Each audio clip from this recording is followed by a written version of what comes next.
Yes, good morning student. In unemployment, our next topic is jobless growth.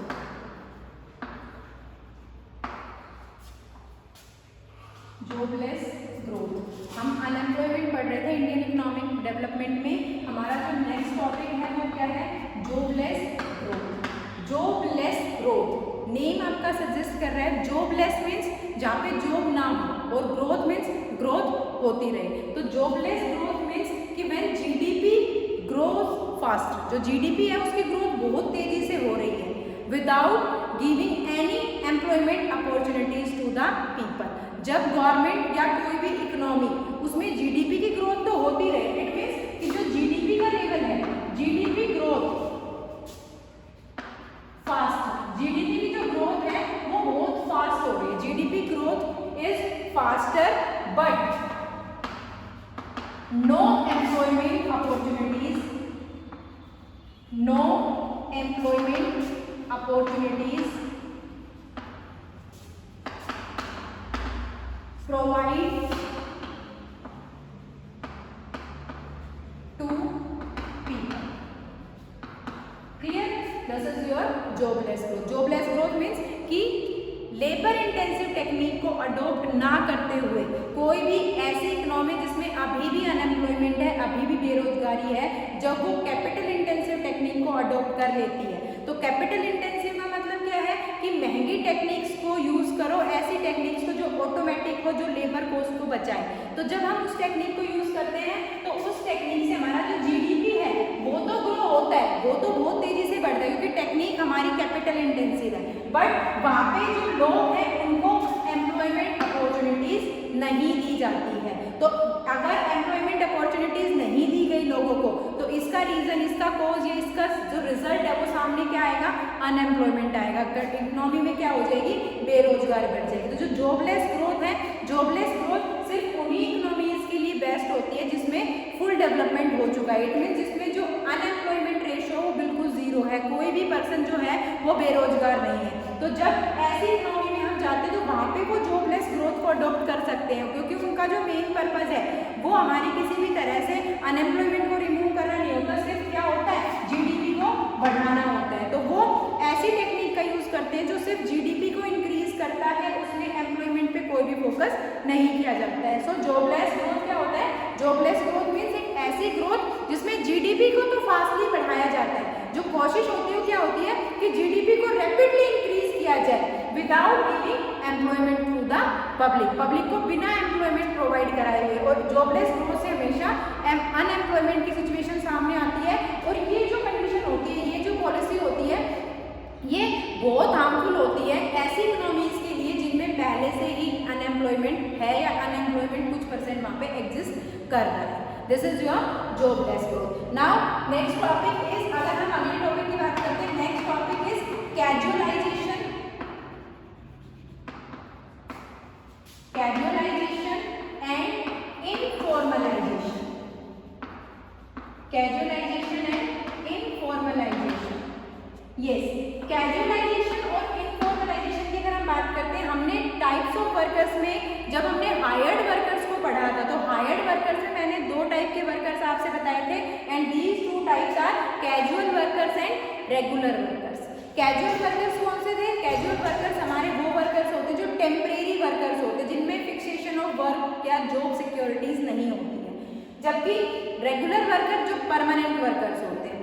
जो casualisation होता है, casualisation हमारी वो सिचुएशन होती है, कैजुअलाइजेशन क्या होती है? कैजुअलाइजेशन हमारी वो सिचुएशन होती है जिस सिचुएशन में जो हमारे कैजुअल वर्कर्स होते हैं, जो भी हमारे कैजुअल वर्कर्स होंगे, casual workers are more than regular workers. वो इकोनॉमी, जिस इकोनॉमी में कैजुअल वर्कर ज्यादा हो, जो हायर्ड वर्कर्स होते हैं, हायर्ड वर्कर्स में कैजुअल वर्कर ज्यादा हो और जो हमारे रेगुलर वर्कर है वो कम हो, उसको हम क्या कहते हैं? उस सिचुएशन को कैजुअलाइजेशन कहते हैं. इट मीन्स इकोनॉमी में एक ऐसी सिचुएशन जिसमें हायर्ड वर्कर्स में से टेम्परेरी वर्कर ज्यादा चलते रहे, जो टेम्परेरी वर्कर से जो मूव इन मूव आउट होते रहे, वो वर्कर ज्यादा हो और रेगुलर वर्कर्स कम हो, उस सिचुएशन को हम क्या कहते हैं? कैजुअलाइजेशन कहते हैं. क्लियर? इनफॉर्मलाइजेशन की अगर हम बात करें तो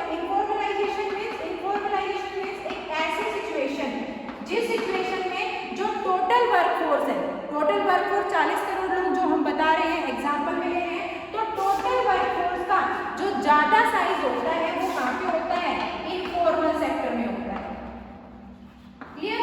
इनफॉर्मल सेक्टर जो होता है उसमें लार्ज साइज होता है टोटल वर्कफोर्स का, और जो हमारा फॉर्मल सेक्टर होता है, फॉर्मल या फिर इसको हम ऑर्गेनाइज सेक्टर भी कहते हैं, ऑर्गेनाइज सेक्टर में हमारी टोटल वर्कफोर्स का क्या होता है, स्मॉल साइज होता है। तो उस कंडीशन को हम क्या कहते हैं, इनफॉर्मलाइजेशन कहते हैं। अब फॉर्मल सेक्टर और इनफॉर्मल सेक्टर के अगर बारे में हम बात करें तो फॉर्मल सेक्टर हमारा वो सेक्टर होता है which is regulated and managed by the government. ऐसा सेक्टर जिसमें रूल रेगुलेशन पॉलिसी सब कौन बनाते हैं, गवर्नमेंट बनाती है, उसको हम फॉर्मल सेक्टर कहते हैं। और फॉर्मल सेक्टर में को हम ऑर्गेनाइज सेक्टर भी कहते हैं।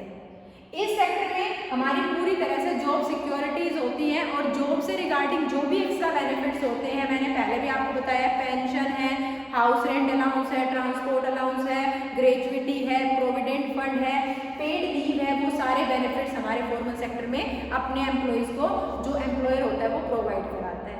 On the other hand informal sector is also known as unorganised sector, एक ऐसा सेक्टर जिसमें गवर्नमेंट का कोई भी इंटरफेरेंस नहीं होता, which is not managed and regulated by the government, is known as informal sector. Clear है? और इस सेक्टर में कोई भी जॉब सिक्योरिटी नहीं होती, ये अनऑर्गेनाइज्ड फॉर्म में होता है, किसी भी टाइप के कोई भी एक्स्ट्रा बेनिफिट्स नहीं प्रोवाइड किए जाते हैं एम्प्लॉइज को, लाइक प्रोविडेंट फंड, ग्रेजुइटी, पेंशन जो भी है, कोई भी किसी भी टाइप का यहाँ पे एक्स्ट्रा बेनिफिट वहाँ पे नहीं कर दिया जाता। तो यहाँ पे इनफॉर्मलाइजेशन का मतलब क्या होगा कि एक ऐसा सेक्टर जिसमें लोग इनफॉर्मल सेक्टर में ज़्यादा लगे हुए हैं, जो एम्प्लॉइज जो टोटल वर्कफोर्स है वो जो हमारा अनऑर्गेनाइज सेक्टर उसमें ज़्यादा वर्किंग है एज कंपेयर टू ऑर्गेनाइज्ड और फॉर्मल सेक्टर। क्लियर है? This is casualisation and informalisation. Now comes to the next topic. Next topic is types of unemployment in rural area. कि जो रूरल एरिया है उसमें basically कौन कौन से टाइप की हमारी अनएम्प्लॉयमेंट पाई जाती है। टॉपिक इज टाइप्स ऑफ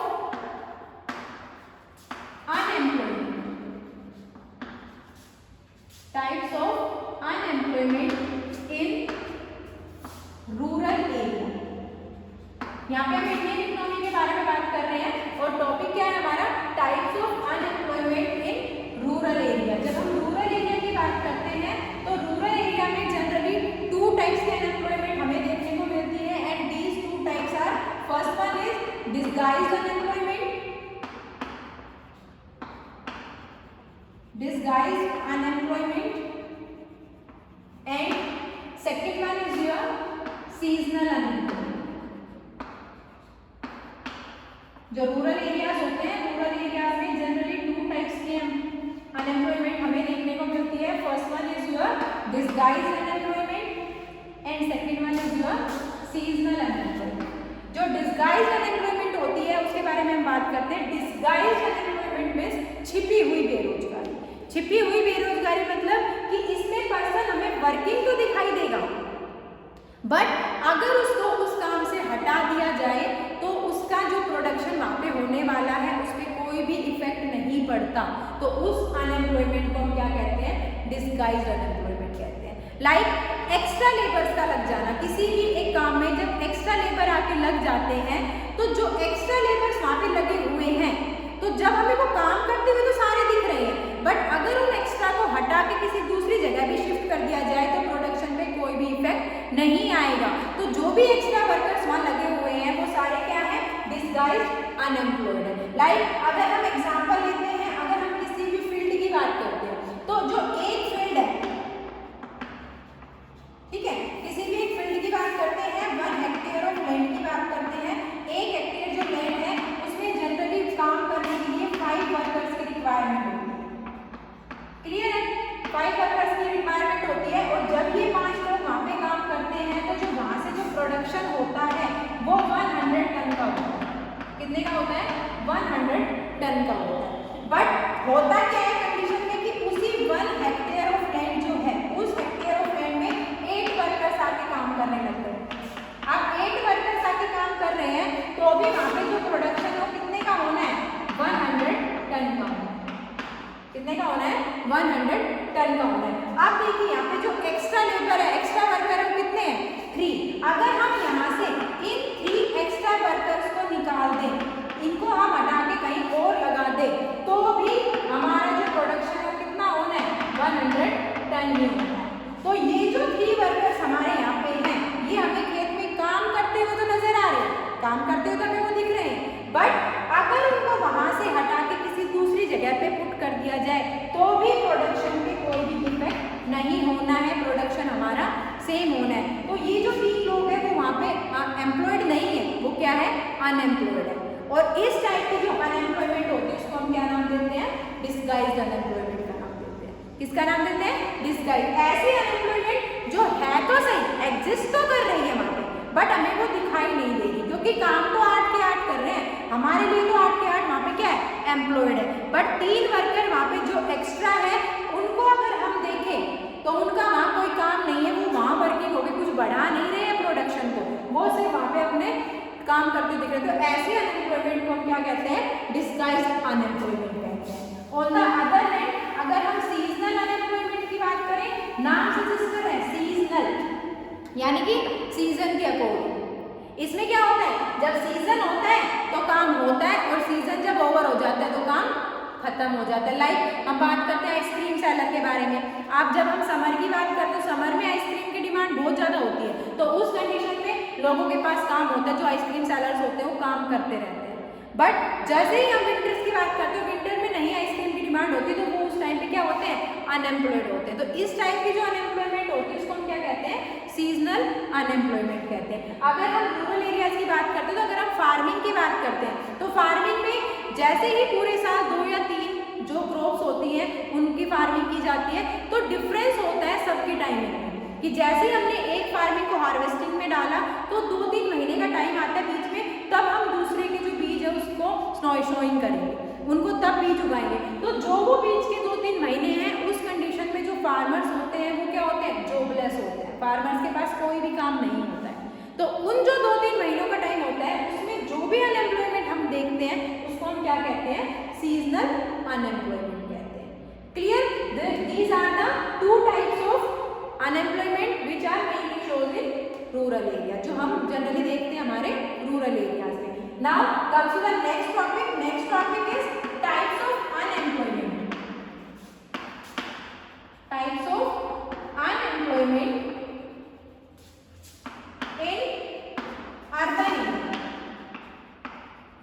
जो हमारे अर्बन एरिया होते हैं उनमें जनरली हमें कितने टाइप की अनएम्प्लॉयमेंट देखने को मिलती है। यहाँ पे भी हम 2 टाइप्स ऑफ अनएम्प्लॉयमेंट के बारे में बात करेंगे। First one is your industrial unemployment, industrial unemployment, and second one is your educated unemployment. Industrial unemployment and educated unemployment.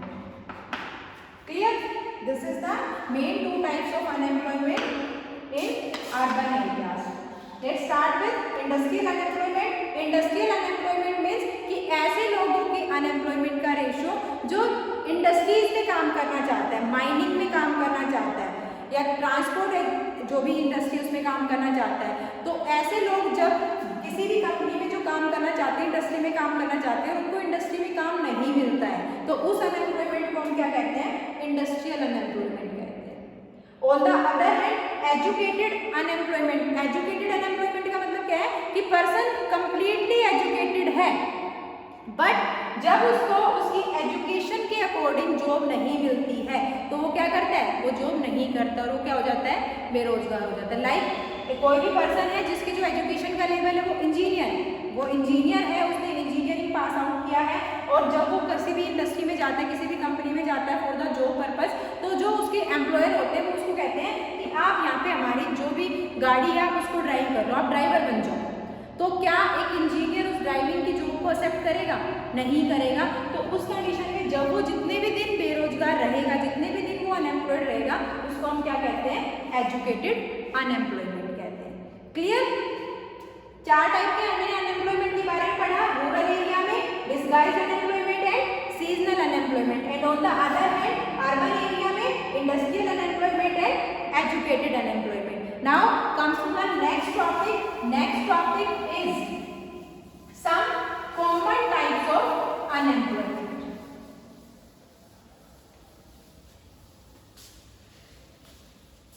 Next topic is some common types of unemployment. Unemployment in India. कि India में other ऐसे कौन कौन से unemployment के type है जो हमें जनरली देखने को मिलते हैं. In this topic first type is open unemployment. First type is open unemployment. Yes, let's discuss what is open employment. Open मतलब बिल्कुल खुली हुई, साफ दिखाई दे रही है. Open unemployment हमारी वो सिचुएशन होती है जिसमें people who are willing to work, able to work. It means open unemployment क्या होता है? Open unemployment refers to a situation. एक ऐसा सिचुएशन जिसमें in which people who are willing to work,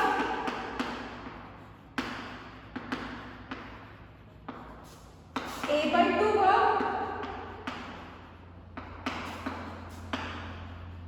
people जो है willing to work भी है and able to work भी है,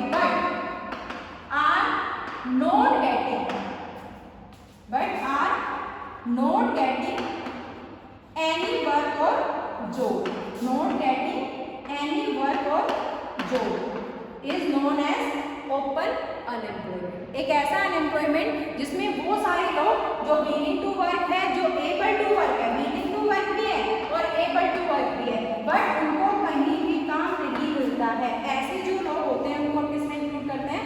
ओपन अनएम्प्लॉयमेंट में इंक्लूड करते हैं. Clear? Now come to the second topic. Second topic is your structural unemployment. Yes, structural unemployment means कि जब भी हम, ये जनरली हमारा इंडस्ट्रियल सेक्टर से बिलोंग करता है. इंडस्ट्रियल सेक्टर में क्या होता है कि कभी कभी कुछ चीज़ें कंपनी का या इंडस्ट्री का जो स्ट्रक्चर है उसमें कुछ चेंजेस आ जाते हैं. जब उसमें चेंजेस आ जाते हैं तो उस चेंजेस की वजह से जो भी अनएम्प्लॉयमेंट वहाँ पे निकल के आती है उसको हम क्या कहते हैं? स्ट्रक्चरल अनएम्प्लॉयमेंट कहते हैं. लाइक किसी भी कंपनी ने जब प्रोडक्शन की टेक्निक थी उनकी, उस टेक्निक को बदल दिया. क्लियर? जो हमारा रीजन है वो क्या हो गया? Due to change in technique.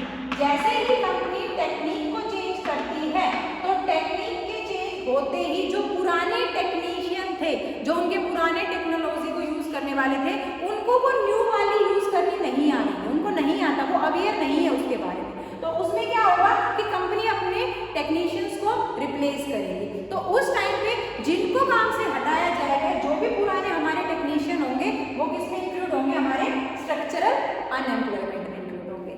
Like पहले हम देखते थे कि पहले हमारे जितने भी वर्क के सारे पेपर वर्क होते थे, हम सब कुछ रजिस्टर्स में लिख के रखते थे, सारी एंट्रीज उसी में करते थे. बट अभी क्या हो गया? चेंजेस आ गया. सब कुछ थ्रू द इंटरनेट और थ्रू द कंप्यूटर सिस्टम होता है. सारी चीज़ें हम सॉफ्टवेयर में देखते हैं. तो अब जो हमारे पुराने वो लोग थे जो सारी एंट्रीज रजिस्टर में करते थे, उनको कंप्यूटर की नॉलेज नहीं है.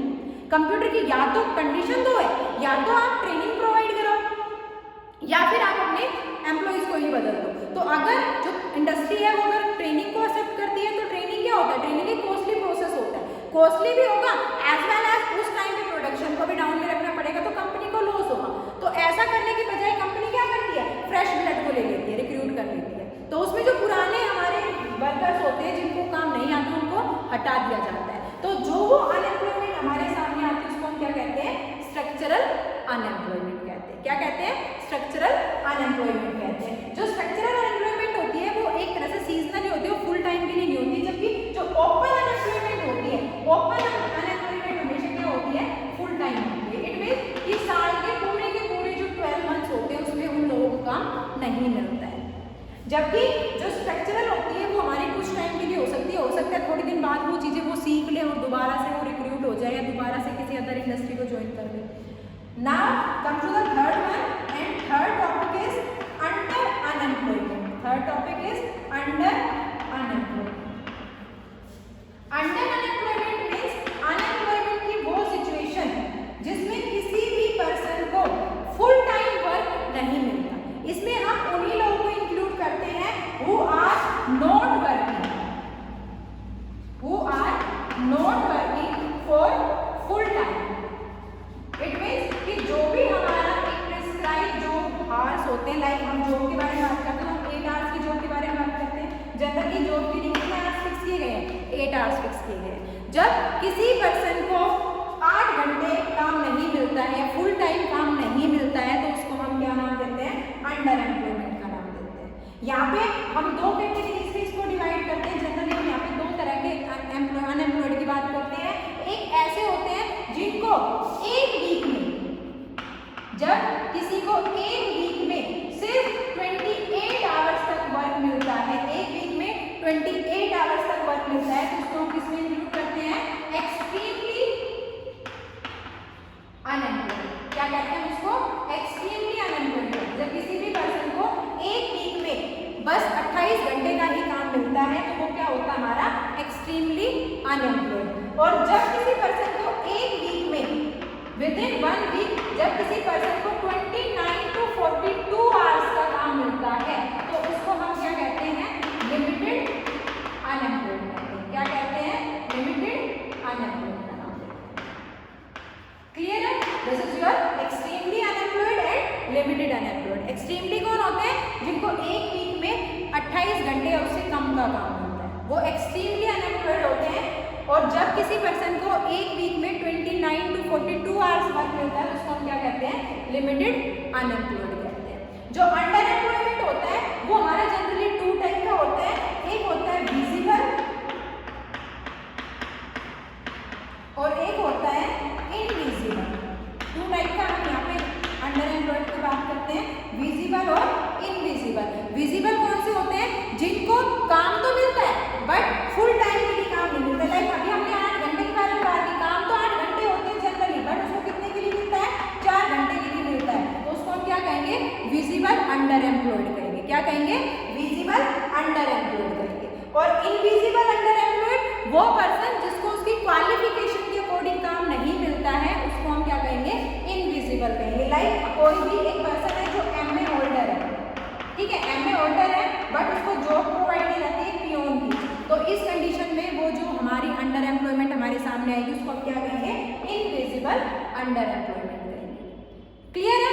This are the some common types of unemployment. Next type is after the under employment. अगर हम नेक्स्ट टाइप की बात करते हैं तो next type is your frictional unemployment.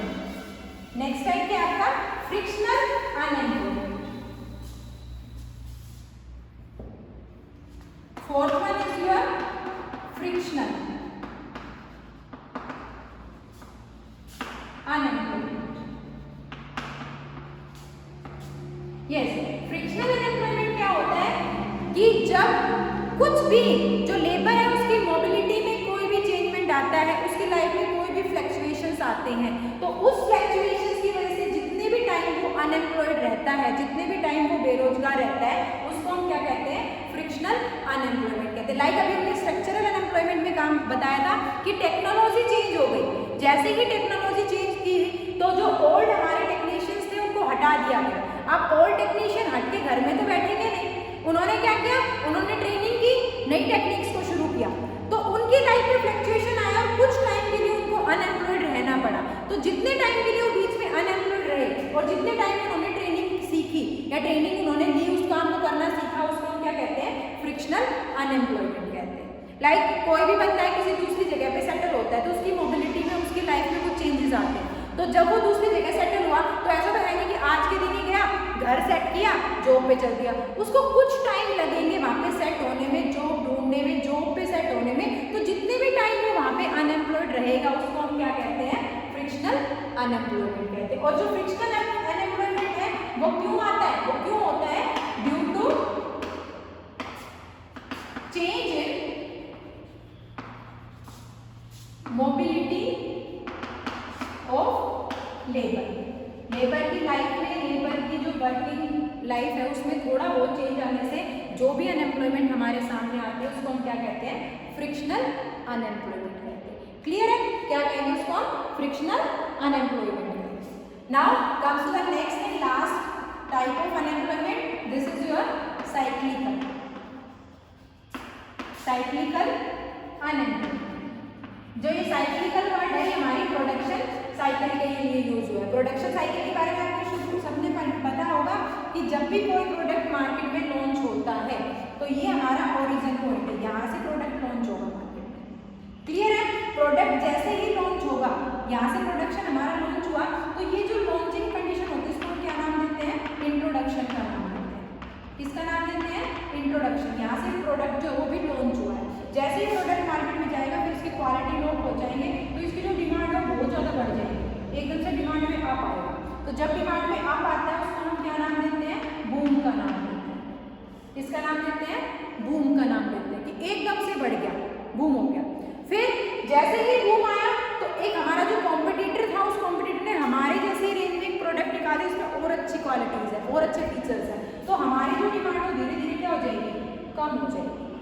जब डिमांड हमारी कम होगी तो इसको हम क्या नाम देते हैं? रिसेशन का नाम देते हैं। क्या नाम देते हैं? रिसेशन का। अब कंपनी ने, रिसेशन आ गया, कंपनी की डिमांड कम हो गई, प्रोडक्शन कम हो गया, बट कंपनी जो है वो बंद तो होकर बैठेगी नहीं, कंपनी कुछ नया लेके आएगी। कंपनी अपनी तरफ से थोड़ा और इनोवेशन करेगी, इनोवेशन के थ्रू वो कुछ और चेंजमेंट करेगी, और जैसे ही चेंजमेंट होगा तो कंपनी दोबारा से अप करने की कोशिश करेगी, और जब कंपनी दोबारा से अप करेगी तो इसको हम क्या कहते हैं? रिकवरी कहते हैं। क्या कहते हैं? Recovery. These are the 4 phases of a product: introduction, boom, recession, recovery. तो जब ये रिसेशन आता है, जब ये डिमांड हमारी कम होती है तो कंपनी को अपना प्रोडक्शन क्या करना पड़ता है? कम करना पड़ता है। अब प्रोडक्शन कम होगा तो लेबर्स की रिक्वायरमेंट भी कम पड़ेगी, तो लेबर, अब कंपनी है तो नहीं भाई तुम आ तो जाओ और बैठो, काम तो करना नहीं है और सैलरी लो और चले जाओ, तो कंपनी क्या करेगी कि इस टाइम ड्यूरेशन के दौरान कब लोगों को क्या कर देगी? हटा देगी। तो इस टाइम पे जो भी हमारी अनएम्प्लॉयमेंट सामने आती है उसको हम क्या कहते हैं? साइक्लिकल अनएम्प्लॉयमेंट कहते हैं। जैसे ही रिकवरी आएगा तो सबसे पहले प्रायोरिटी किसको देगी? अपने ओल्ड एम्प्लॉयज को कंपनी देगी कि अगर रिकवरी होगी, प्रोडक्शन बढ़ाना है तो यहाँ से जो 100 एम्प्लॉयज को हटाया था तो पहले उनको बुला के यहाँ पे काम पे लगाएंगे, और बट कुछ टाइम के लिए इस ड्यूरेशन के दौरान जो कोई एम्प्लॉय है उनको काम नहीं मिलेगा, उनको अनएम्प्लॉयड रहना पड़ेगा, तो इस अनएम्प्लॉयमेंट को हम क्या कहते हैं? साइक्लिकल अनएम्प्लॉयमेंट कहते हैं। These are the some common types of unemployment in India. Clear?